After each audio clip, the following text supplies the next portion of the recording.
Good morning everyone. Soil, मिट्टी, मिट्टी में दोनों साथ पढ़ेंगे, India and Bihar. As a comparative study in दोनों का एक साथ हो जाए।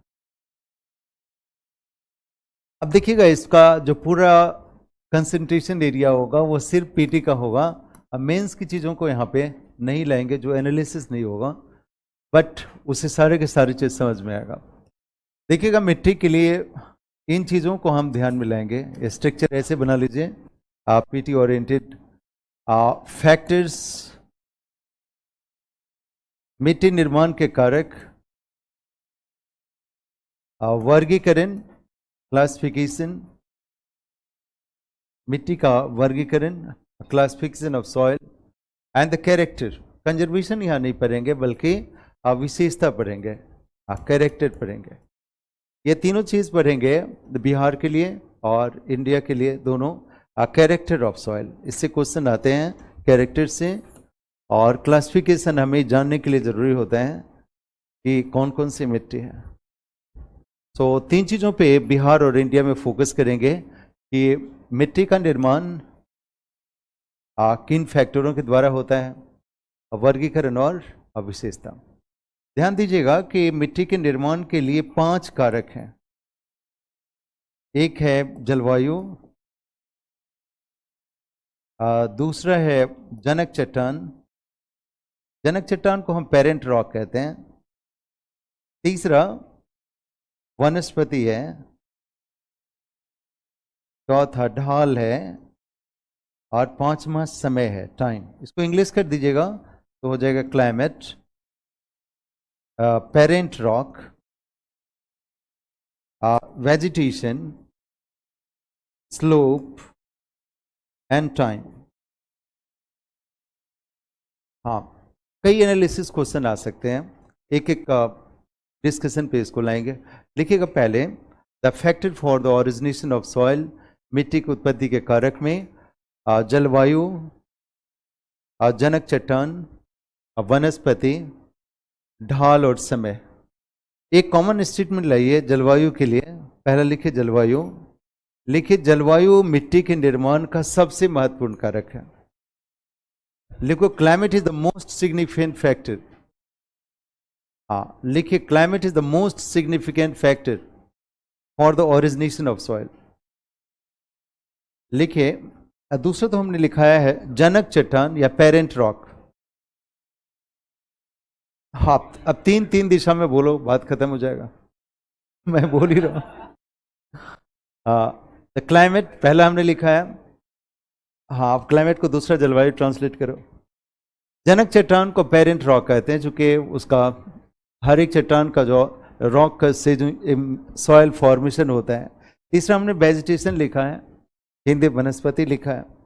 चौथा ढाल है या स्लोप है, और लास्ट में समय है, टाइम है। तो हमने पहले लिखाया जलवायु। लिखिए जलवायु मिट्टी के निर्माण का सबसे महत्वपूर्ण कारक है, the most significant factor for the origination of soil.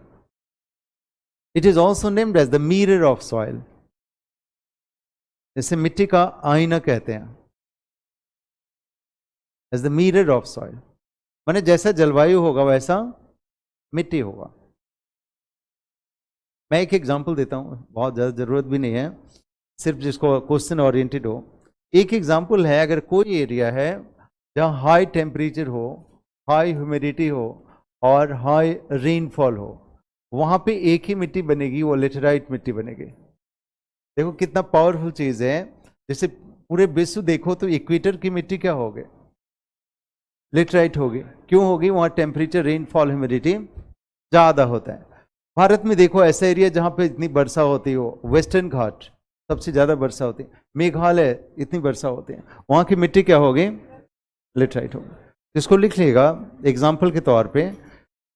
लिखिए जिन प्रदेशों में उच्च तापमान, वर्षा और आर्द्रता होते हैं, वहाँ लेटेराइट मिट्टी का निर्माण होता है। लिखो इन high temperature, rainfall and humidity. In high temperature, rainfall and humidity, laterite soil originates. ऊंचे तापमान, वर्षा और आर्द्रता की स्थिति में लेटराइट मिट्टी का विकास होता है। इन high temperature rainfall and humidity laterite soil originates. Laterite मिट्टी का विकास होता है। सो इससे जान गए होंगे। एक एग्जाम्पल इसको लेते हैं।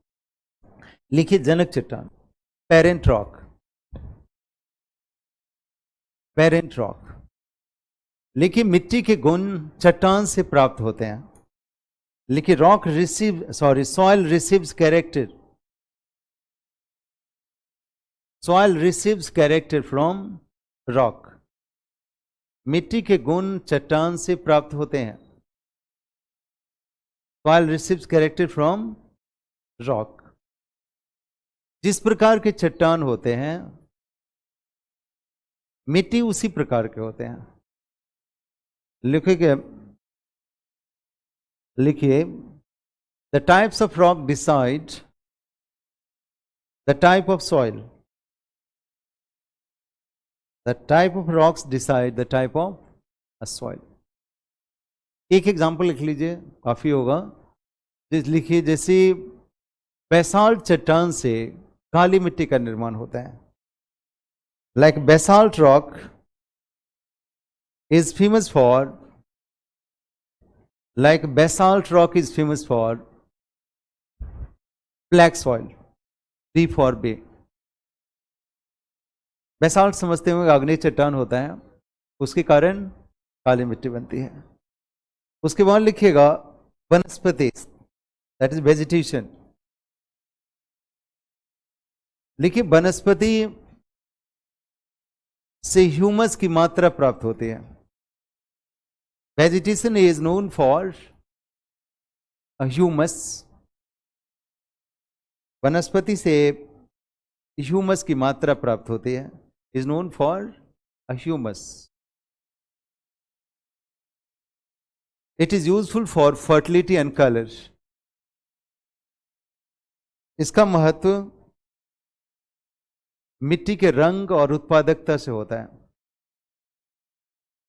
It is useful for fertility and color। Fertility समझ जाइए, फर्टिलिटी उत्पादकता, रंग कलर हुआ। इसमें देखिएगा कि अगर ह्यूमस ज्यादा है तो रंग गहरा होगा। क्या इसका महत्व इसकी उत्पादकता और रंग से है। इतना पीछे कैसे चला जाता है? हाँ, जब लोग कैंप पहुंच जाते हैं, सेवा कुटीर में बैठे होते हो। हाँ, बात समझे? तो उत्पादकता और रंग से होता है। अगर ह्यूमस ज्यादा है तो रंग उसका गहरा होगा, ह्यूमस कम है तो लाइट कलर का होगा। तो ये वनस्पति हो गया। अब देखिए ढाल और ये सारी फॉर्मल चीजें हैं। ऑब्जेक्टिव क्वेश्चन के लिए इसका महत्व नहीं है, हम आंसर लिखने में यूज करते हैं। देखिएगा ढाल ज्यादा होगा या जेंटल होगा तो इसके निर्माण का ड्यूरेशन बनता है। जो जहाँ पे ढाल ज़्यादा है वो अपर्दन ज़्यादा होगा और मिट्टी का निर्माण नहीं होगा। जहाँ पे समतल है वहाँ पे निक्षेपण होगा और इसका निर्माण आसान हो जाएगा। तो वन सेंटेंस पे लिखिएगा अगर सतह की ढाल तीव्र हो, सतह का ढाल तीव्र हो तो अपर्दन अधिक होता है। लिखिए in a steep slope area there is a high level of erosion। there is a steep slope area, there is a high level of erosion। and in gentle slope area, in a gentle slope area there is a high level of deposition। और मंद ढाल क्षेत्र में निक्षेपण अधिक होता है, और मंद ढाल क्षेत्र में निक्षेपण अधिक होता है। In gentle slope area there is high level of deposition. तो which one is suitable? Suitable कौन हो गया? Gentle slope area. ठीक है, तो लास्ट लिखिएगा टाइम। लेकिन मिट्टी के निर्माण के लिए हजारों वर्ष लगते हैं। It takes thousands of year to create 1 inch of soil. मिट्टी के निर्माण में हजारों वर्ष लगते हैं। It takes thousands of year to create 1 inch of soil. So there must be a stability in area. So there must be a stability in area. इसलिए इन क्षेत्रों में संतुलन आवश्यक है, संतुलन आवश्यक है. So there must be stability in the area. इन क्षेत्रों में संतुलन आवश्यक है. संतुलन मीन्स अपरदन ना हो, इंडोजेनिक फोर्स ना हो. इन सभी एरिया में जितना हमने डिस्कस किया, 2 ही पॉइंट आपके काम का है प्रीलिम्स के लिए, जो एग्जाम्पल के रूप में या कहीं आपको आ सकता है, वो है पेरेंट रॉक एंड क्लाइमेट. वर्गीकरण में देखिएगा जो महत्वपूर्ण एरिया है, लिखिएगा क्लासिफिकेशन, एक ही साथ लिख लीजिए, क्लासिफिकेशन एंड कैरेक्टर. इसको लिखिएगा वर्गीकरण और उसकी विशेषता. क्लासिफिकेशन एंड कैरेक्टर, वर्गीकरण और उसकी विशेषता. ये वर्गीकरण के लिए आपको प्रीलिम्स में आपको डिटेल भी इसका नाम पूछ लेते हैं. ICAR ये संस्था है जो भारत में मिट्टी का वर्गीकरण करती है. Indian council of agriculture and research. देखिए, भारत में मिट्टी का वर्गीकरण कृषि अनुसंधान परिषद के द्वारा किया जाता है. भारत में मिट्टी का वर्गीकरण कृषि अनुसंधान परिषद के द्वारा किया जाता है. लेकिन India, the soil classification is done by ICAR. ICAR, Indian council of agriculture and research. Indian council of agriculture and research. Bharat में मिट्टी का वर्गीकरण कृषि अनुसंधान परिषद के द्वारा किया जाता है. The classification in India is done by ICAR, Indian council of agriculture and research. अब इसके द्वारा जो ये मिट्टी दिया गया है, उनकी विशेषताओं को चिन्हित करेंगे और प्रीलिम्स के लिए आप इन 4 बिंदुओं पर ध्यान देंगे जो आपको जरूर आना चाहिए. ऑरिजिन हमने बता ही दिया है, उसमें बहुत बड़ा फैक्टर नहीं है. एरिया आपको पता हो, फीचर्स याद हो, प्रॉब्लम याद हो. इसकी समस्या सभी मिट्टी की. ऑरिजिन हम मेंस में ज़्यादा ध्यान देते हैं. सो यहाँ पे देखिएगा कि एक मिट्टी है, इस एरिया की ऑरिजिन से पूछते नहीं है यहाँ पे प्रीलिम्स में. तो देखिएगा ये एरिया मेघालय का पूरा area, south Tamil Nadu, Udaipur area Tamil Nadu और उड़ीसा, ये 5 एरिया है. पहली मिट्टी के लिए हम लोग कर रहे हैं वो है लेटेराइट. लेटेराइट मिट्टी 1 बाय 1 करके मैप बनाइए तो सेपरेटली याद रहेगा. हमने पहले मिट्टी को पढ़ने के लिए मार्क किया, वो है लेटेराइट. इस मिट्टी में जो प्रमुख एरिया है वो आपका वेस्टर्न घाट का एरिया है, महाराष्ट्र से केरल तक की एरिया, पूरा मेघालय का एरिया है. तो इसको लिखिएगा क्षेत्र. आपको ऑब्जेक्टिव में जितने भी ऑप्शन आते हैं उसमें 5 एरिया याद रखिए. लिखिएगा कि भारत में लेटेराइट मिट्टी के 5 क्षेत्र हैं. मैप में मेरे साथ उसको लेवल कीजिएगा. भारत में लेटेराइट मिट्टी के 5 क्षेत्र हैं. पहला लिखिएगा पश्चिमी घाट. पश्चिमी घाट, इसको लिख दीजिए ब्रैकेट में महाराष्ट्र केरला.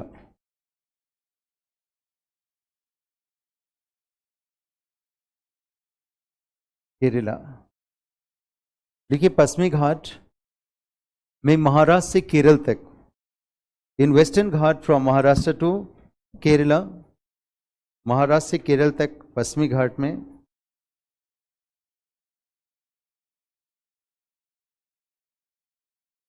इन नॉर्थ ईस्ट इंडिया मेघालय, उत्तर पूर्वी भारत में Meghalaya,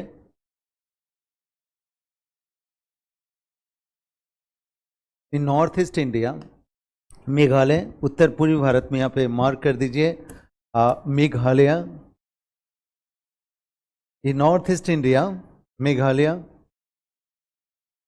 in south Rajasthan Udaipur, Udaipur district है, झालावाड़ उदयपुर राजस्थान का.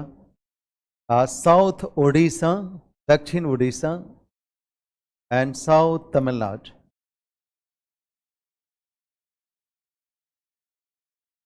साउथ उड़ीसा, अब डिस्ट्रिक्ट कहाँ ले वहाँ मैंने लिखा भी दिया है। साउथ उड़ीसा में कोरापुट का एरिया है, बोलनगीर का एरिया, उसको मत लिखिए, आपको ये इतना याद रहना चाहिए। स्टेट के लिए तो इतना भी, अगर आपको मेघालय और पश्चिम घाट याद है then it's a well and fine. So areas हो गया। इसमें देखिएगा जो मुख्य फीचर है प्रीलिम्स के लिए, जो मेन पॉइंट बनता है उसमें ये है कि ये मिट्टी एसिडिक मिट्टी है, अम्लीय मिट्टी है। इसका पीएच वैल्यू जो होता है 7 से कम होता है। तो जो भी एसिडिक होगा उसमें कोई क्रॉप्स नहीं होते हैं, उसमें सिर्फ प्लांट होता है। इसमें सिर्फ ऐसी फसलें होती हैं जो पौधे वाली होती हैं, जिसका हाइट ज़्यादा हो, जिसका मैच्योरिटी टाइम बहुत लंबा होता है, 10 से 15 वर्ष का, ऐसे पौधे होते हैं। तो इस मिट्टी में देखिएगा इसकी विशेषता है एसिडिक के कारण प्लांटेशन क्रॉप्स होते हैं। आमतौर पर जनरल क्वेश्चन होता है कि चाय, रबर, कॉफी के लिए कौन सी मिट्टी उपयोगी मिट्टी है, तो इट इज लेटराइट सॉइल। इसको लिखेगा, विशेषता में लिखेगा कि इस मिट्टी में अम्ल की मात्रा अधिक होती है। This soil is acidic in nature, अम्ल की मात्रा अधिक होती है। This soil is acidic in nature, अम्ल की मात्रा अधिक होती है, जिसके कारण रोपण कृषि की फसलों का उत्पादन होता है। तो this soil is famous for the production of plantation crops. रोपण कृषि की फसलों का उत्पादन होता है, प्लांटेशन क्रॉप्स। तो this soil is good for plantation crops. देखिएगा प्लांटेशन क्रॉप्स में हम ऐसे पौधे को लगाते हैं जिसको नर्सरी में लगाते हैं, और फिर जब एग्रीकल्चर फील्ड को जाता है तो उसका जीवन कम से कम 10 से 15 वर्ष का होता है। कभी कभी आपको विवाद बनता है कि चावल प्लांटेशन क्रॉप्स है या नहीं, राइट। चावल को भी नर्सरी में लगाते हैं, फिर हम एग्रीकल्चर फील्ड में लगाते हैं, लेकिन उसका ड्यूरेशन 5 से 6 महीने का होता है मैक्सिमम। हुआ जो प्लांटेशन क्रॉप्स है उसका लाइफ 10 to 15 ईयर होता है, राइट। तो लिखिए इस प्रकार की मिट्टी किसके लिए है, रोपण कृषि के लिए उपयोगी है, जैसे चाय, कॉफी, रबर और मसाले। तो द मेजर आइटम्स आर क्या क्या, T, coffee, rubber and spices, इसका प्रोडक्शन होता है। तो मेन कैरेक्टर हो गया कि एसिडिक है। दूसरा चीज क्या होगा जो इसमें ड्रॉबैक लिखेगा, समस्या, प्रॉब्लम से क्वेश्चन आते हैं। रबर, मसाले, इसमें देखिएगा जो प्रॉब्लम है वो लीचिंग एक मेन प्रॉब्लम है। एक और एक पंक्ति में लिखेंगे, इसको बोलते हैं निच्छालन।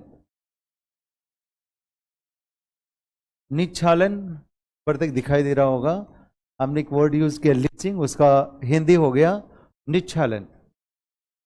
देखिए इस प्रकार की प्रक्रिया होती है कि जब कोई मिट्टी हो और उस एरिया में पानी का प्रवाह हमेशा हो, तो पानी के साथ देखिएगा ये अंडरग्राउंड चला जाएगा, सब लेयर में खनिज चले जाएंगे।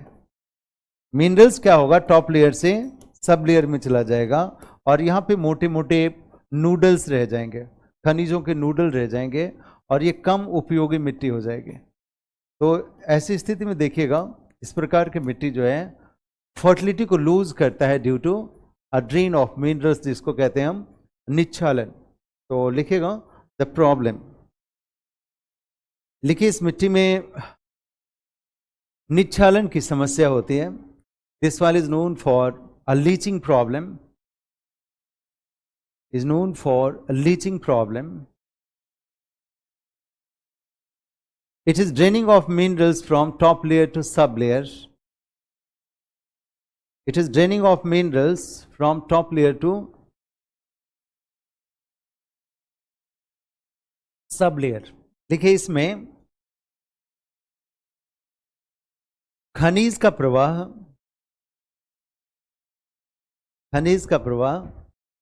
ऊपरी परत से उप परत की ओर हो जाता है, ऊपरी परत से टॉप लेयर से सब लेयर हो जाएगा। So draining of minerals from top layer to sub layer, ऊपरी परत से उप परत, सब लेयर का हिंदी क्या हुआ, उप परत। अब देखिएगा यहाँ पे क्रिटिकल पॉइंट, जो महत्वपूर्ण पॉइंट है, आमतौर पे देखिएगा इस तरह की चीजें एक बार में दिखाई नहीं देता है। देखिएगा यहाँ पे वर्षा बहुत हो रही है, ह्यूमिडिटी ज़्यादा है, पेड़ पौधे बहुत घने होंगे, तो यहाँ पे देखिएगा ह्यूमस होगा नहीं, इसमें रॉटन लीव्स तो होंगे ना, लेकिन यहाँ पे माइक्रो ऑर्गेनिज्म बहुत एक्टिव होते हैं, वर्म्स हो गया, इंसेक्ट्स हो गया, बहुत ही एक्टिव होगा ह्यूमिड वातावरण में, तो पत्ते को खा जाते हैं। जैसे नीचे आया उसका उतने दिन तक रहता नहीं है वो, इसके कारण देखिएगा इसमें ह्यूमस की मात्रा नहीं होती है। यहाँ पे सदाबहार वन है तो ह्यूमस होना चाहिए, लेकिन यहाँ ह्यूमस नहीं होगा due to active microorganism. दूसरा, एसिडिक होने का भी कारण यही है, उसके जो वेस्ट मटेरियल होते हैं माइक्रो ऑर्गेनिज्म के, वो मिट्टी को एसिडिक बनाता है, राइट ना। तो इसको ड्रॉबैक में ही लिखिएगा निक्षापन के बाद, लिखिए इस मिट्टी में ह्यूमस की मात्रा नहीं होती है। This soil is known for very less amount of humus, नहीं के बराबर होती है, very less amount of humus. So जितने बुलेट पॉइंट हैं आपको अक्षर से याद होना चाहिए, और जहाँ कहीं सॉइल से क्वेश्चन आएगा तो आप इसको बना पाएंगे। सो ये मिट्टी हमने डिस्कस किया, वो लेटराइट मिट्टी है।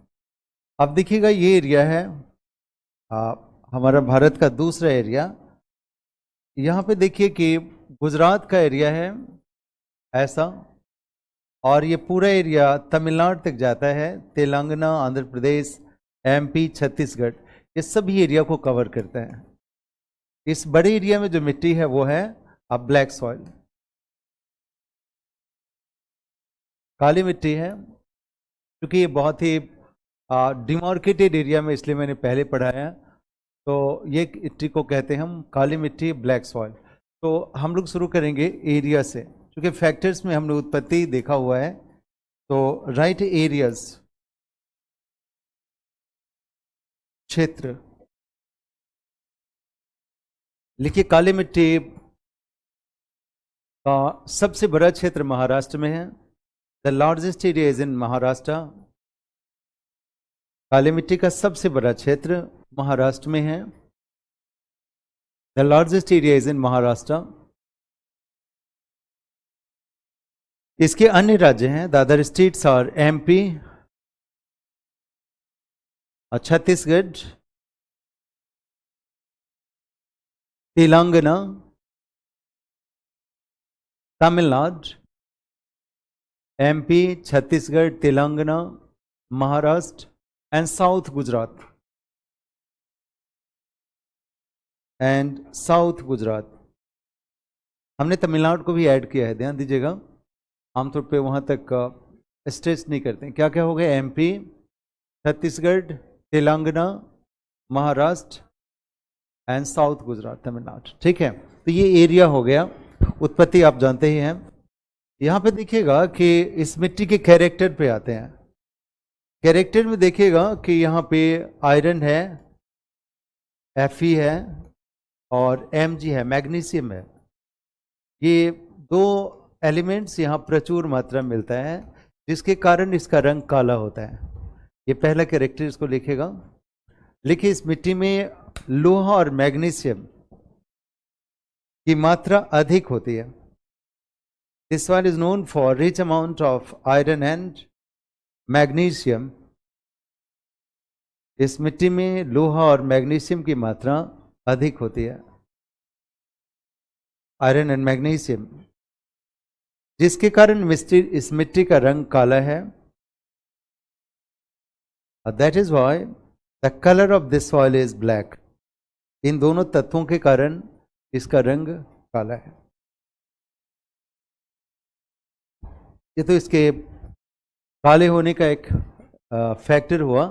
दूसरा देखिएगा, इस एरिया में जो सबसे महत्वपूर्ण बातें हैं, जिस मिट्टी को विशिष्ट बनाता है, स्पेशल बनाता है, स्पेशल ये बनाता है कि इस मिट्टी में जो कण है बहुत ही बारीक कण होते हैं, जैसे बालू जैसा कोर्स नहीं होगा, उसमें बहुत ही बारीक कण होंगे।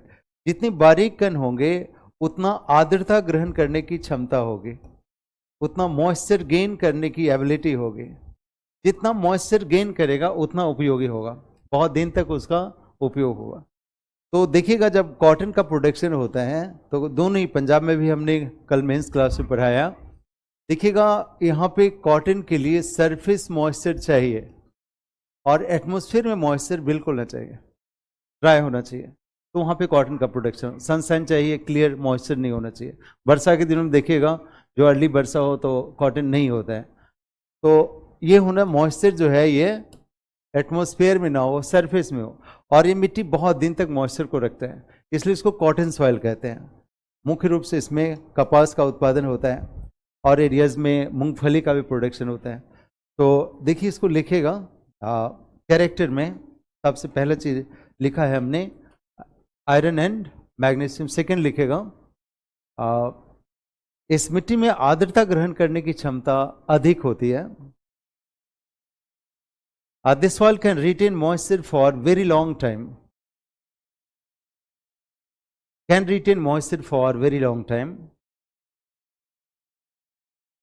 So also named as cotton soil. मिट्टी में आर्द्रता ग्रहण करने की क्षमता बहुत होती है, इसलिए इस मिट्टी को कपासी मिट्टी भी कहते हैं। Also named as a cotton soil. लिखो, स्थानीय भाषा में इसे रेगर कहते हैं। जो साउथ इंडिया है वहाँ इसको रेगर मिट्टी कहते हैं। हम हिंदी में इसको ऐसे रेगुर भी लिखते हैं। तो in local language in south India this soil is named as regur soil. तो in local language it is named as regur soil, ऐसा हमने लिखा है यहाँ पे। इस मिट्टी को रेगर मिट्टी भी कहते हैं। ठीक है, एक ही प्रॉब्लम है, इसको लिख लीजिएगा। This soil develop cracks during summer season. लिखिए, ग्रीष्म काल में इस मिट्टी में दरार उत्पन्न हो जाता है। This soil develops crack during summer season. ग्रीष्म काल में दरार उत्पन्न हो जाता है। अब देखिएगा तीसरी मिट्टी हमारी है, जो दरार जो है वो प्रॉब्लम का हिस्सा हुआ। देखिएगा कभी कभी क्वेश्चन में डिसेंडिंग ऑर्डर जैसे आते हैं।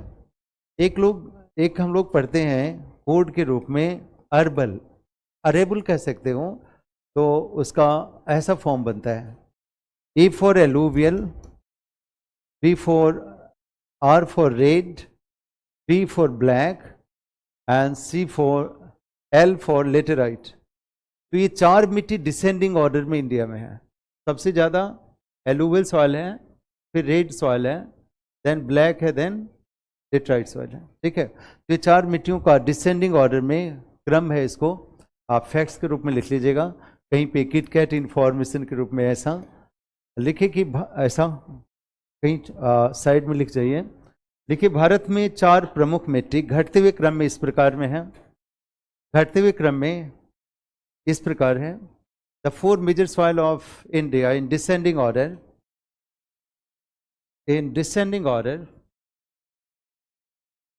the four soil of India in descending order is the first alluvial soil, जलोढ़ मिट्टी। फिर then second a red soil, red R means red, लाल मिट्टी। The third black soil, काली मिट्टी। And the fourth one, ये क्या हुआ, लेटराइट सॉइल। ठीक है, so go for next soil of India. ये है हमारी इस एरिया की मिट्टी। इस मिट्टी को हम कहते हैं जलोढ़ मिट्टी, जो पंजाब से लेकर असम के मैदानी क्षेत्र तक है और पूरे डेल्टा प्रदेश में है। ये देखिएगा, ये एरिया है from Punjab to Assam and delta region. इस पूरे एरिया को डॉट कर दीजिए तो ये पूरा का पूरा एरिया इंडिया का 43% एरिया है, सबसे लार्जेस्ट एरिया बनता है। तो लिखिएगा जलोढ़ मिट्टी, जलोढ़ मिट्टी, और इसका जो इंग्लिश ऐसा बना एलुवियल सॉइल। तो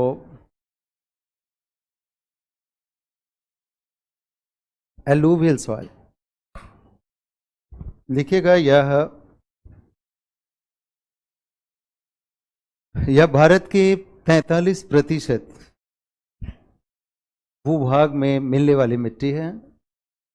this soil accounts for 43% of Indian geographical area. This soil accounts for 43% of Indian geographical area. Bharat के 43% भूमि पर इस प्रकार की मिट्टी मिलती है, इस प्रकार की मिट्टी मिलती है। As a 43% of Indian geographical area, लेकिन भारत के इन राज्यों में यह मिट्टी मिलती है। These are in these states लिखेगा पंजाब, हरियाणा,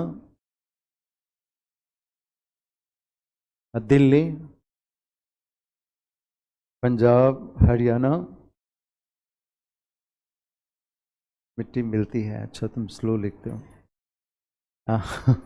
पंजाब, हरियाणा, दिल्ली, उत्तर प्रदेश, बिहार, बंगाल, असम और पूर्वी तट के डेल्टा क्षेत्र and delta region of eastern coast and delta region of eastern coast. तो पंजाब से लेकर असम तक और पूर्वी क्षेत्र के डेल्टा प्रदेश में ये मिट्टी मिलती है।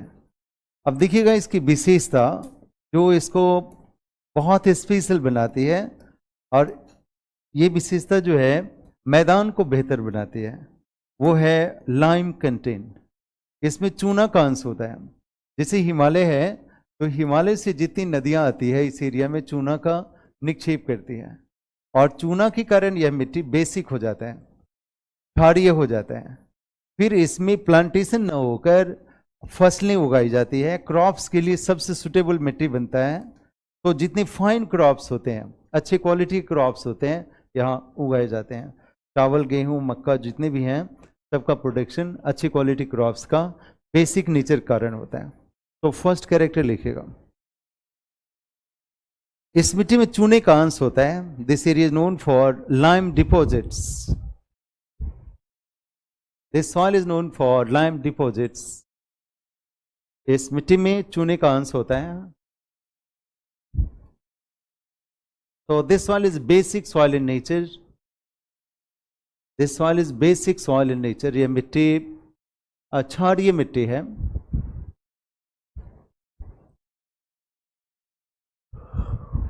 The basic soil in nature.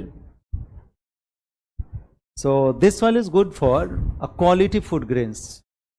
अच्छे खाद्य फसलों के लिए यह मिट्टी जानी जाती है। So this soil is known for quality food grains.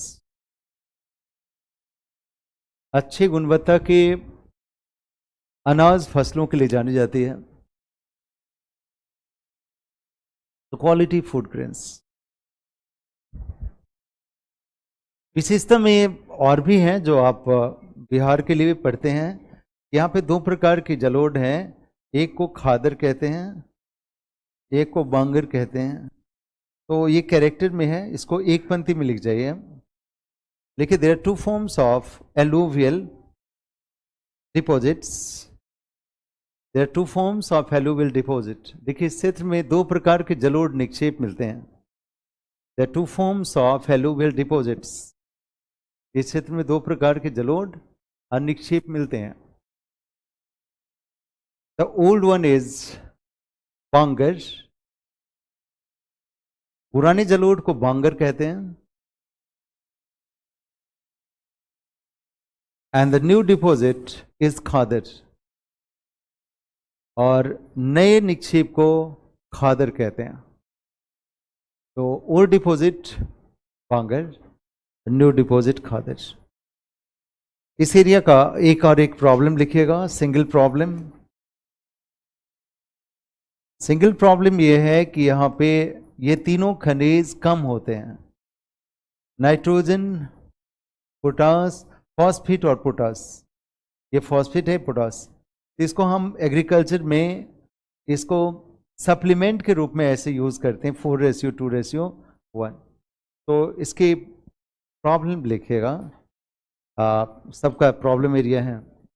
तो लिख the problem of this soil. This soil has very less amount of nitrogen, phosphate and potash. लिखिए इस मिट्टी में नाइट्रोजन, फॉस्फेट और पोटास कम मिलते हैं। This soil has a less amount of nitrogen, phosphate and potash. Now, nitrogen, phosphate and potash, इसे कृत्रिम रूप से पूरा किया जाता है। These are supplemented artificially. Supplemented artificially. इसे कृत्रिम रूप से पूरा करते हैं in a ratio of 4:1। 4, 2 और 1 के अनुपात में पूरा करते हैं। सबसे ज़्यादा नाइट्रोजन, उसके बाद फॉस्फेट, देन पोटास। तो ये प्रॉब्लम हो गया इस मिट्टी का। ये हमारी मिट्टी है, कौन सी मिट्टी? एलुवियल। अब देखिएगा हमारे पास एक मिट्टी है जो भारत के सेकेंड रैंक पे इस मिट्टी को रखते हैं। अर्बल हमने भी कोड किया था, उसमें देखिएगा कि ये एरिया नॉर्थ ईस्टर्न एरिया है, और ब्लैक सॉइल को हटा दीजिए तो ये पूरा eastern coastal area, eastern coast नहीं कहिए, ईस्टर्न पेनिनसुला, ये मालाबार पठार तक, मालवा पठार तक, मालाबार नहीं, ये मिट्टी मिलती है। यहाँ से लेके नागालैंड, मणिपुर, मिजोरम, ये दोनों area eastern area, eastern plateaus. So this is लाल मिट्टी या रेड सॉइल, रेड सॉइल लिखिएगा, लाल मिट्टी, रेड सॉइल। हमने कहा जलोढ़ के बाद दूसरी सबसे बड़ी अर्बल में, उसको लिखिएगा रेड सॉइल, लाल मिट्टी, रेड सॉइल। देखिए मैप एक ऐसा एरिया जहाँ से जर्नी लोकेशन का शुरू होता है और कॉन्सेप्ट को याद करना इजी होता है। इसलिए सबसे पहले जबकि कोई कंटेंट लिखिए, उसका डायग्राम बनाइए, वहाँ से आपको याद होगा। तो लिखिएगा लाल मिट्टी भारत के 2 प्रदेशों में मिलती है। लाल मिट्टी भारत के 2 प्रदेशों में मिलती है, mainly 2 areas of India. Red soil is found in 2 different area of India. 2 प्रदेशों में मिलने वाली मिट्टी है, and 2 areas of India. The first one you write north eastern India, उत्तर पूर्वी भारत। पहले मिट्टी, पहला क्षेत्र लिखिएगा नॉर्थ ईस्टर्न इंडिया, उत्तर पूर्वी भारत, इन नॉर्थ ईस्टर्न इंडिया। लिखिए उत्तर पूर्व भारत में अरुणाचल से लेकर त्रिपुरा तक, in north eastern India from Arunachal to Tripura, Arunachal to Tripura, Arunachal से लेकर त्रिपुरा तक यह मिट्टी मिलती है। दूसरा एरिया लिखेगा ईस्टर्न पेनिनसुला, पूर्वी प्रायद्वीपीय क्षेत्र, ईस्टर्न पेनिनसुला, पूर्वी प्रायद्वीपीय क्षेत्र। देखो कम समय में ज्योग्राफी सब्जेक्ट या किसी सब्जेक्ट को तैयार करने का सरल तरीका ये है कि आप क्लास में समझें, और क्लास में जितनी बात बता दी गई हो उसको अक्षर से ही याद कर लें, समझ के, ऐसा नहीं कि फैक्ट्स के रूप में। और फिर उससे रिलेटेड जितना एमसीक्यू क्वेश्चन कहीं भी मिलता है उसको बना के देखें, ठीक है। तो 3 स्टेप्स में देखिएगा, आपको 90% तक कमांड हो जाएगा। 90% तक मीन्स जो 10% क्वेश्चन होते हैं उससे बड़ी कन्फ्यूज़न होते हैं। आयोग को भी प्रॉब्लम होता है, अगर यूपीएससी लिख रहे हैं तो आयोग भी मिक्स होता है वहाँ पे। स्टेट बेसिस में है, 2-4 क्वेश्चन होते हैं, ज़्यादा होता नहीं है। फिर आपको लैंग्वेज तब डेवलप होगा जब टेक्स्ट बुक पढ़ेंगे। टेक्स्ट बुक में मोटी बुक मत पढ़ें, पर जो सबसे पतली बुक हो उसको कई बार पढ़िए। एनसीईआरटी बुक कंसाइज होता है बहुत। अब देखिएगा इंडियन ज्योग्राफी 67 पेज का है, देखा आपने, पहले वो 150 पेज का होता था, छोटा होते जा रहा है। तो उतनी पेज को भी आप पढ़ते हैं तो आपको लैंग्वेज करेक्ट हो जाएगा और वो चीज़ें सही में समझ में आने लगी। ये प्रोसेस है, भटकाव में ऐसे नहीं कि ढेर सारी बुक लेके बैठ जाएं। नोट्स पढ़ा, उसको याद किया, क्वेश्चन बनाया, और जब लैंग्वेज पढ़ने का मन हुआ, वो कंटेंट किस रूप में है, तो रूम में बैठ के 4 बार एनसीईआरटी को कलर कर लिया, नहीं जो कीवर्ड्स हैं उसको सही कर लिया। हाँ, इंटरटेनिंग होता है पढ़ना, ऑलवेज इंटरटेनिंग होता है। तो उसको लिखा, जो कीवर्ड है उसको साइड में लिख दिया। तो देखिएगा एक ग्रेड ऐसा कमांड आ जाएगा कि वो आप फेल नहीं कर सकते हैं। 220 सीट है तो आपका रैंक होगा वहाँ, उतना ही काम तो सब करेंगे ना, लेकिन उसको पूरे मन से। मेरा कहना यह है कि क्लास की चीज़ों को पहले याद कर लीजिए, क्योंकि वो एक बुक का नहीं है, द एग्रीगेट ऑफ 10 बुक्स। मेरे जितने भी अनुभव हैं, जितनी ज्योग्राफी पढ़ा, उसका एक कंसाइज एरिया है, राइट। तो उसको पहले पढ़िए, फिर याद करके एमसीक्यू बनाइए। हमने एरिया बनाया पूर्वी, पहले लिख लिया है। दूसरा ये लिखेगा, eastern part of Indian peninsula, प्रायद्वीपीय भारत का पूर्वी क्षेत्र। Eastern part of Indian peninsula from Malwa plateaus to Tamil Nadu, जो मालवा पठार से लेकर तमिलनाडु तक स्थित है। From Malwa plateaus to Tamil Nadu, जो मालवा के पठार से लेकर तमिलनाडु तक स्थित है। तो it is the first area जो हमने डिमार्केट किए। अब इसकी कैरेक्टर्स को देखिए। कैरेक्टर्स में जो जीके टाइप का चीज़ है वो है आयरन ऑक्साइड। इसको लिखिएगा आयरन ऑक्साइड, जिसके कारण इसका रंग लाल होता है। लिखिए, इस मिट्टी में लौह ऑक्साइड या आयरन ऑक्साइड होता है, फेरस ऑक्साइड होता है, जिसके कारण इसका रंग लाल होता है। लिख the colour of this soil is red due to the presence of iron oxide. लौह ऑक्साइड के कारण, कहीं की रस्टिंग के कारण इसका रंग लाल होता है, due to the presence of iron oxide. अब देखिएगा, ये मिट्टी में दोनों चीज़ भी कम होता है, बायोटिक एलिमेंट भी कम होते हैं, अब बायोटिक भी कम होते हैं। तो ये मिट्टी दोनों ही रूप से कम उपजाऊ है। इसमें सिर्फ मोटे अनाज का उत्पादन होता है। अगर एक मिट्टी आपको चुनना हो फॉर कोर्स ग्रेन, ज्वार बाजरा के लिए या ऐसी फसलों के लिए, तो ये रेड सॉइल होता है। लिखिएगा, यह मिट्टी कम उपजाऊ होती है। This soil is less fertile soil. यह मिट्टी कम उपजाऊ होती है। इस मिट्टी में मोटी अनाज का उत्पादन होता है,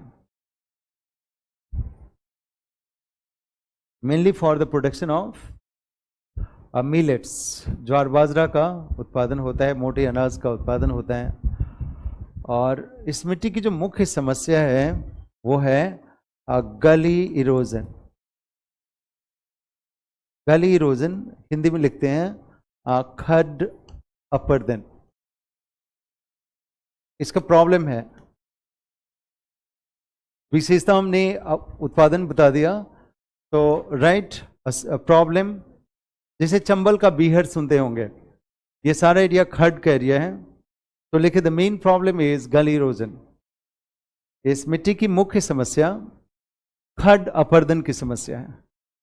डीप इरोजन होता है जिसको हम खड इरोजन कहते हैं। तो द मेन प्रॉब्लम इज गल इरोजन और खड इरोजन। खड मीन्स खड, हाँ गली हमने लिखा है, देख रहे हो, गली erosion, the main problem is गली। देखिएगा इस तरह का डीप बीहर बनता हो, डीप इरोजन होता है, इसको बोलते हैं हम गली इरोजन। चंबल घाटी का क्षेत्र इसके लिए पॉपुलर आज के दिन में रहा है सब तक। तो this area is known for खड इरोजन और गली इरोजन। सो हम लोगों ने 3 एरिया पे मार्क किया, ये मिट्टी मिलती कहाँ है, इसकी मुख्य समस्या क्या है और विशेषता क्या है। 3 चीजों को कवर कीजिए तो मिट्टी रिलेटेड प्रॉब्लम क्वेश्चन में कभी ना आएगा। अब देखिएगा एक मिट्टी है जो भारत के उत्तर पश्चिमी क्षेत्र में है, यहाँ पे देखिएगा ये मिट्टी यहाँ रेन शेडो एरिया में भी मिलती है, बट उतना प्रोमिनेंट नहीं है। मोस्ट ऑफ बुक इसको मार्क करता है, ये है डिजर्ट सॉइल, डिजर्ट सॉइल, और you can say sandy soil. लिखिए मरुस्थलीय मिट्टी या बालुई मिट्टी।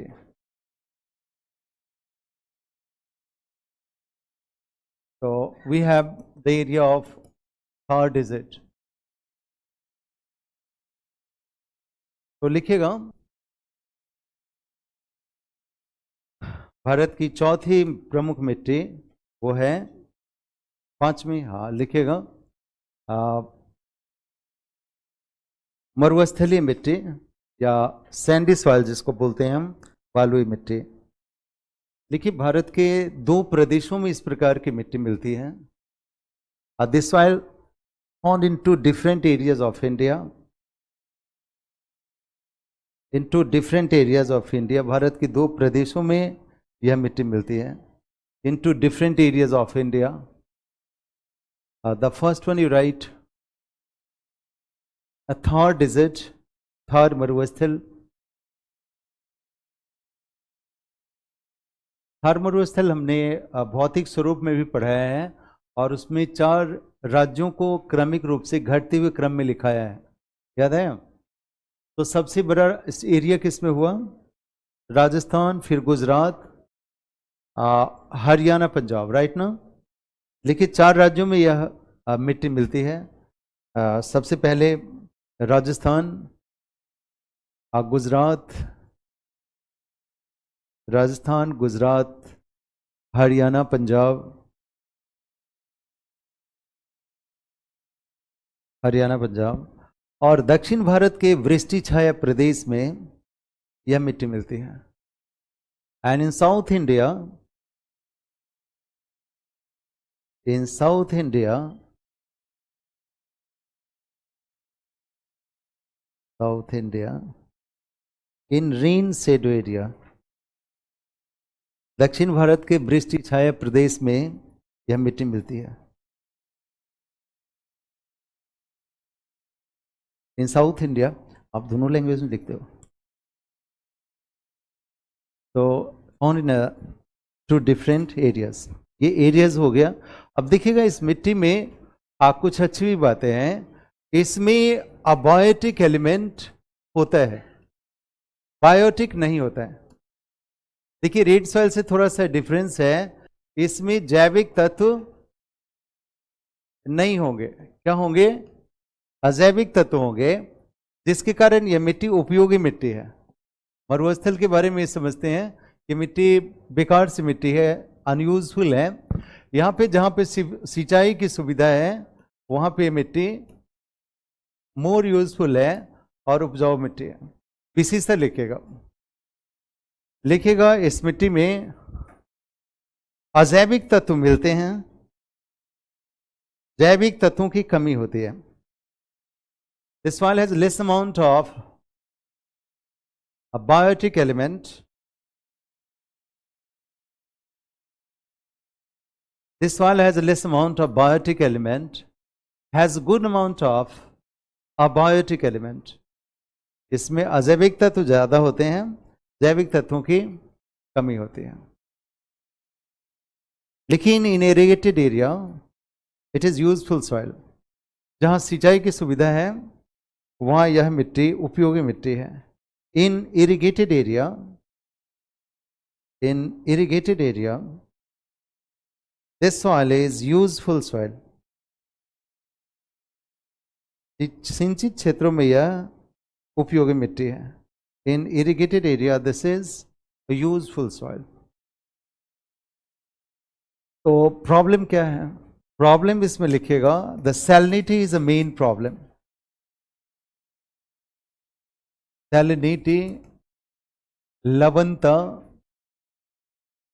इसकी मुख्य समस्या है. मान लीजिए कि आपका सरफेस है और यहाँ पे बहुत ज़्यादा टेम्परेचर हो जाए, 47, 46 हो जाए, तो ये पानी का इवेपोरेशन हो जाएगा और खनिज का जमाव सरफेस पे हो जाएगा, जिसको इनफर्टाइल बनाता है.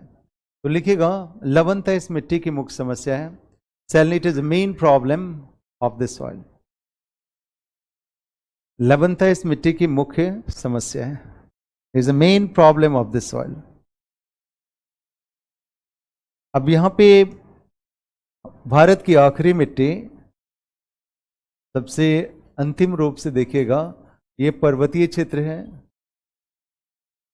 और यहां पे देखिएगा इस पूरे पर्वतीय क्षेत्र में हिमालय का पूरा एरिया अरुणाचल तक, अरुणाचल के साउथ में रेड सॉइल हो जाता है. तो JNK,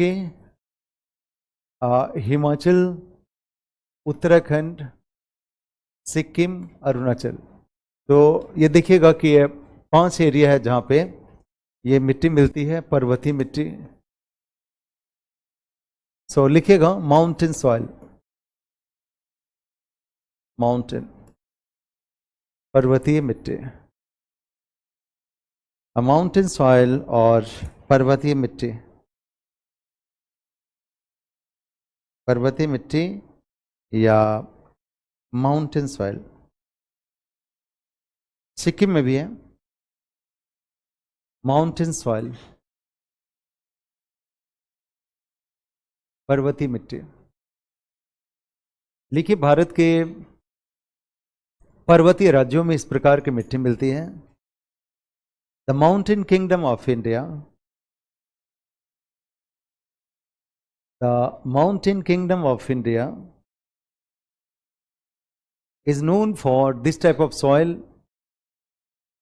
The mountain kingdom of India is known for this type of soil. Bharat के पर्वतीय क्षेत्र में इस प्रकार की मिट्टी मिलती है. इसमें राज्यों का नाम लिख जाइए. Jammu Kashmir, Himachal Pradesh, Jammu Kashmir, Himachal Pradesh, Uttarakhand, Uttarakhand, Sikkim and Arunachal Pradesh, and Arunachal Pradesh. और अरुणाचल प्रदेश में यह मिट्टी मिलती है.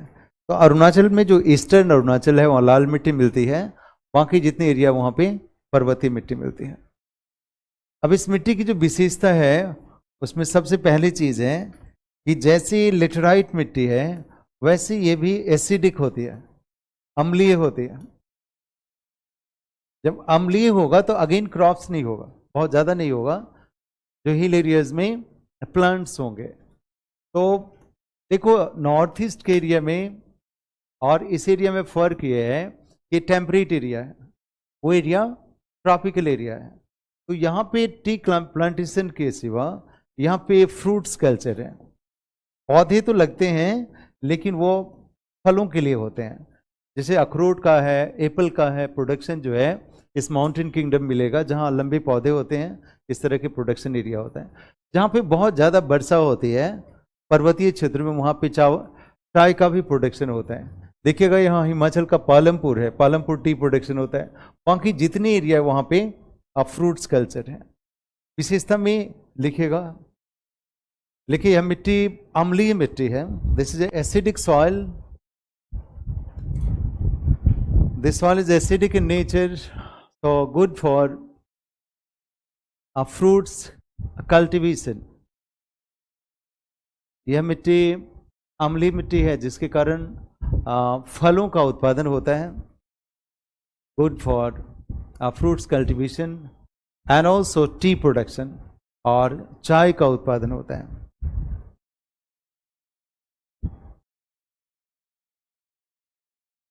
देखिएगा, इलायची का प्रोडक्शन दो राज्यों में होता है मुख्य रूप से, एक केरल और एक सिक्किम।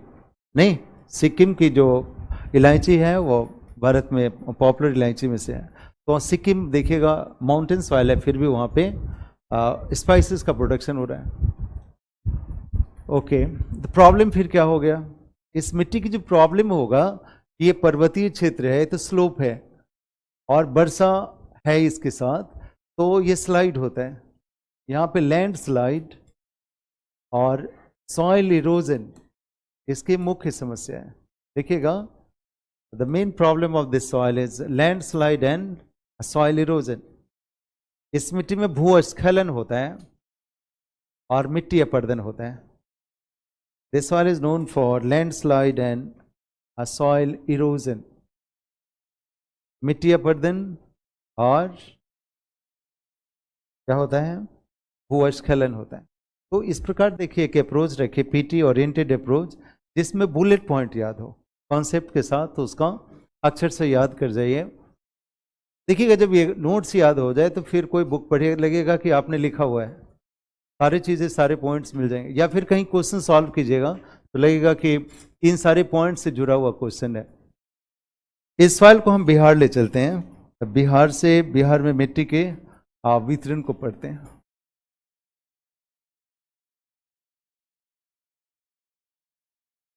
देखिए, बिहार की जो मिट्टी है उसका डिफरेंट एरियाज बनता है। एक बार ड्राफ्ट कर लें, साइड चलते हैं, साथ साथ चलते हैं, साथ ही लिखते हैं। ये हम लोगों ने फिजिकल पढ़ा हुआ है। तो ये एरिया जो है अवशिष्ट मिट्टी का क्षेत्र है। अवशिष्ट, या इसको बोलते हैं हम रिजिड्यूअल सॉइल। पहला सॉइल लिखिएगा, अवशिष्ट मिट्टी या रिजिड्यूअल सॉइल। साथ साथ बनाइए, साथ साथ लिखेंगे। अवशिष्ट मिट्टी या रिजिड्यूअल सॉइल। लिखिए, पहला एरिया हमने बनाया है अवशिष्ट मिट्टी या रिजिड्यूअल सॉइल। लिखिएगा कि भारत का, सर, बिहार का शिवालिक श्रेणी, बिहार का शिवालिक श्रेणी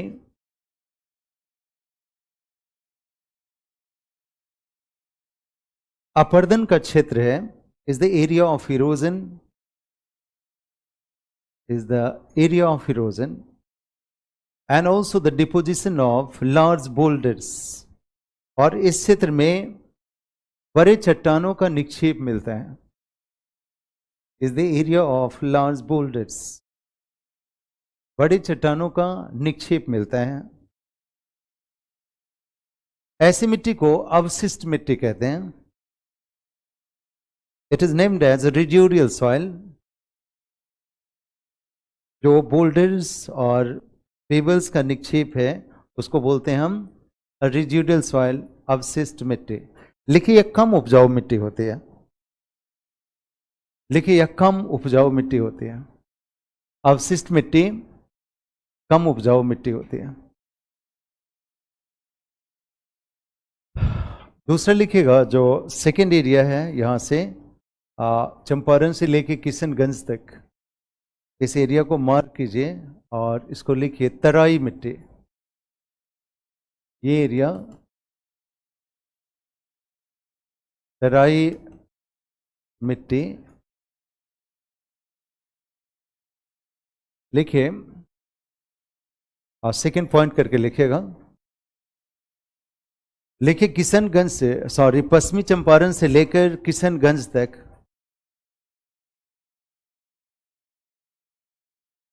पश्चिमी चंपारण से लेकर किशनगंज तक तराई क्षेत्र का विकास हुआ है। From Kishanganj to west Champaran, the physical surfaces of Tarai region is of Tarai region Physical surfaces of a thyroid region. This area is known for a stagnation of water. यह जल जमाव का क्षेत्र है. Stagnation of water.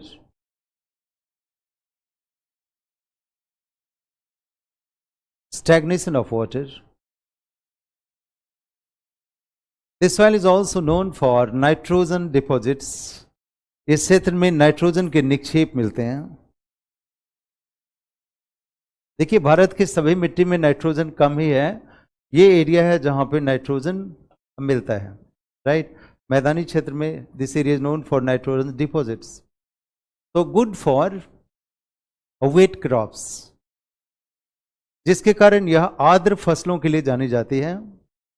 तो this one is good for wait crops like rice and jute. इसमें मुख्यतः jute और चावल का उत्पादन होता है. Known for rice and jute. Nitrogen कारण. यहाँ पे ये मिट्टी है इस एरिया की. अब देखिएगा यहाँ पे वेस्टर्न एरिया, ये इस एरिया के साथ दक्षिण की ओर यहाँ पे दो स्ट्रिप मिलेगा. यहाँ पे दोनों साथ साथ चलते हैं. इस एरिया में अपर एरिया है, हम इसको इस एरिया तक ले जा रहे हैं. मुजफ्फरपुर से लेकर ये मधेपुरा तक ले जाते हैं. इस पूरे एरिया में एक स्ट्रिप है जहां पे पुरानी जलोढ़ मिट्टी मिलती है. इज अ बांगर एरिया और ओल्ड एलुवियल एरिया. इसको हम बांगर लिखें, और बांगर को दूसरे शब्द में वहां लिखते हैं बलसुंदरी मिट्टी, बलसुंदरी सॉइल. इसको 3rd नंबर दे दीजिए. बांगर ना भी लिखे तो ज़्यादा अच्छा होगा. बलसुंदरी सॉइल लिखिए, बलसुंदरी मिट्टी लिखिए. मुजफ्फरपुर से लेकर मधेपुरा तक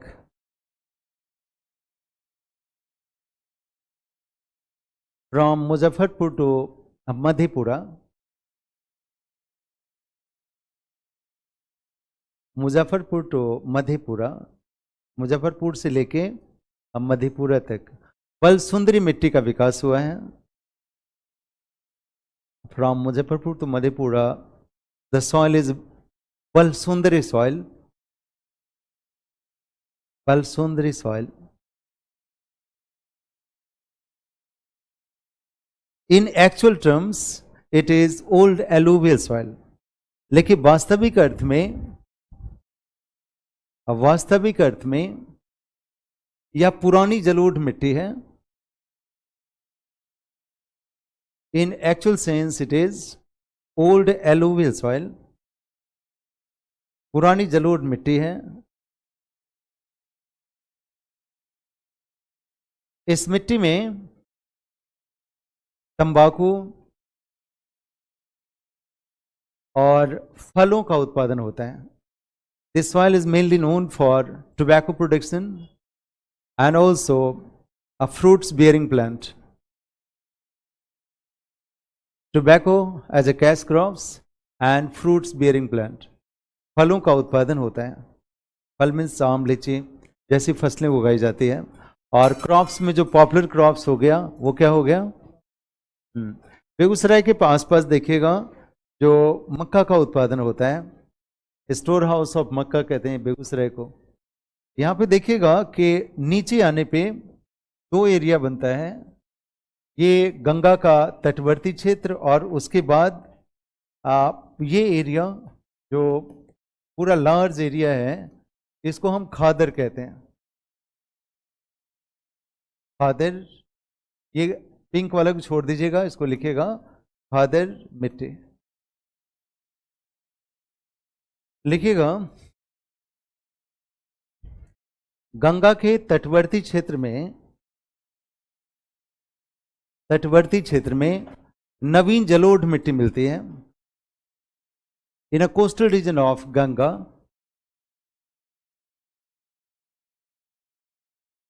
the plain is known for khadar soil.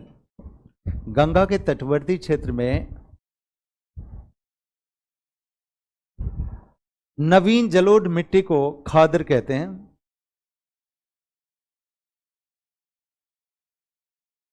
Ganga के तटवर्ती क्षेत्र में नवीन जलोढ़ मिट्टी को खादर मिट्टी कहते हैं। In a coastal region of a Ganga in plain area the new alluvial soil is khadar soil. This area is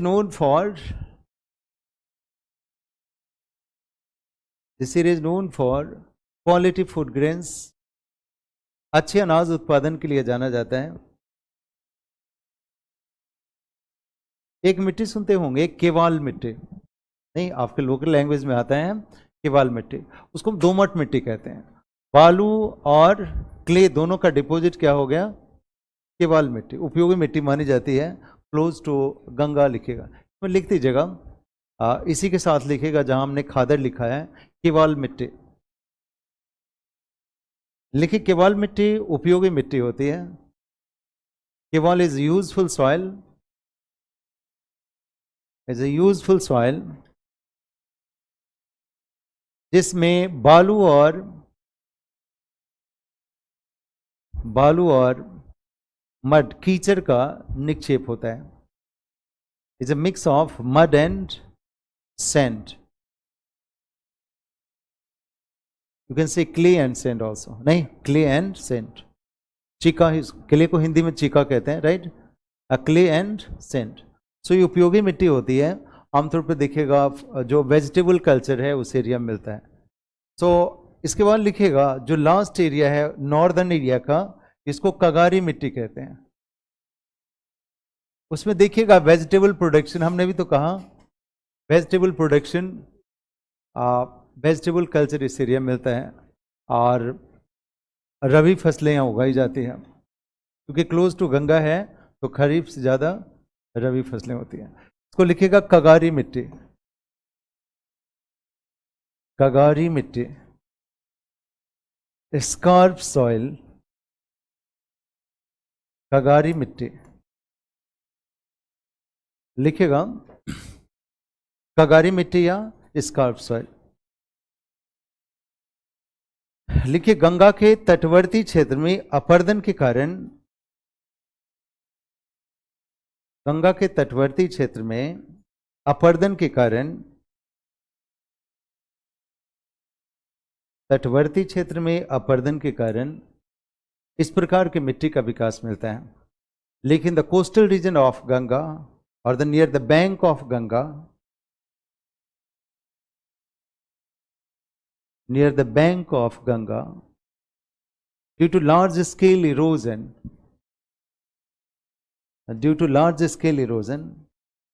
अधिक मात्रा में अपरदन के कारण कगारी मिट्टी का विकास हुआ है। राइट, तो देखिएगा जो कोस्टल एरिया मैक्सिमम बाढ़ में रहता है और खरीफ फसलों का उत्पादन यहाँ नहीं के बराबर होता है।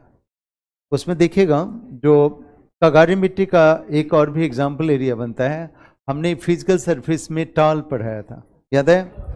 तो इस एरिया में इस तरह के एरिया बनते हैं, उसको मत लिखिए। नॉर्थ इंडिया में स्ट्रक्चर हुआ, साउथ इंडिया में देखिएगा ये एरिया आपको जमुई से लेके भागलपुर तक का एरिया, इसको लिखिएगा लाल मिट्टी, लाल मिट्टी या रेड सॉइल, रेड सॉइल लिखिएगा।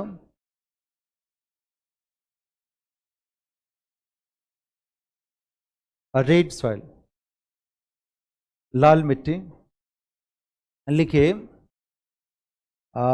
दक्षिण पूर्वी पठारी क्षेत्र में लाल मिट्टी मिलती है। The south eastern plateau is known for, the south eastern plateau is known for red soil. दक्षिण पूर्वी पठारी क्षेत्र में लाल मिट्टी मिलती है, जिसका विकास जमुई से लेकर भागलपुर तक मिलता है। This soil is found in the district from Jamui to Bhagalpur. लाल मिट्टी में हमेशा जानिए कि बहुत उपयोगी मिट्टी नहीं, इंडिया की तरह आपको कैरेक्टर याद होगा। So it is not so fertile soil, या बहुत उपयोगी मिट्टी नहीं होती है। अब यहाँ पे देखिएगा कि एक लेयर बनता है फिर से, ये पूरा एरिया पर्वतीय क्षेत्र से लाया गया निक्षेप है। देखिएगा यहाँ विंध्याचल है, यहाँ पे पहाड़ियों का क्रम है, और यहाँ से सोन जैसी नदियाँ आती है। अभी हमने रिवर पढ़ा, तो यहाँ पे बालू के कणों का निक्षेप मिलता है और चट्टान मिलते हैं। इसको बलथर मिट्टी बोलते हैं, बलथर मिट्टी या बलथर सॉइल। बलथर सॉइल लिखिएगा, बलथर सॉइल लिखिए। विंध्याचल पर्वत से लेकर जमुई के पहाड़ी क्षेत्र तक, विंध्याचल पर्वत से लेकर जमुई के पहाड़ी क्षेत्र तक, from Vindhyachal mountain to Jamui hill, अपर्दन के बाद चट्टानों का निक्षेप मिलता है। There is deposition of Sands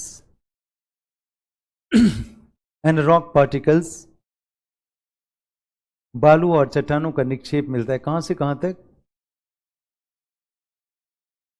Vindhyachal पर्वत से लेकर जमुई तक। इस प्रकार की मिट्टी को बलथर मिट्टी कहते हैं। This soil is named as a balthar soil. हमने जिसके वॉल की चर्चा की थी वो देखिएगा दक्षिण में ज़्यादा मिलता है, जो एरिया है साउथ ऑफ गंगा का एरिया। लिखेगा नेक्स्ट वन, ये जलोढ़ मिट्टी का ही क्षेत्र है जिसको हमने पहले ही लिखा दिया है। टाल लास्ट में लिखिएगा, टाल मिट्टी, टाल मिट्टी। लिखिएगा कि गंगा के तटवर्ती क्षेत्र में, तटवर्ती क्षेत्र में जहां जल का जमाव मिलता है, गंगा के तटवर्ती क्षेत्र में जहां जल का जमाव मिलता है उस क्षेत्र को टाल मिट्टी के लिए जाना जाता है। लेकिन the coastal region of Ganga,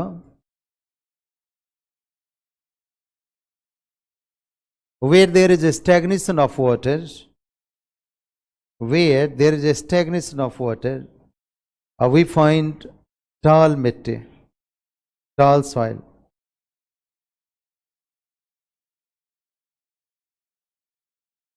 tall soil. Clear? समस्याओं से जरूरत नहीं है। तो बिहार की मिट्टियों में हमने इन सारे मिट्टियों को देखा।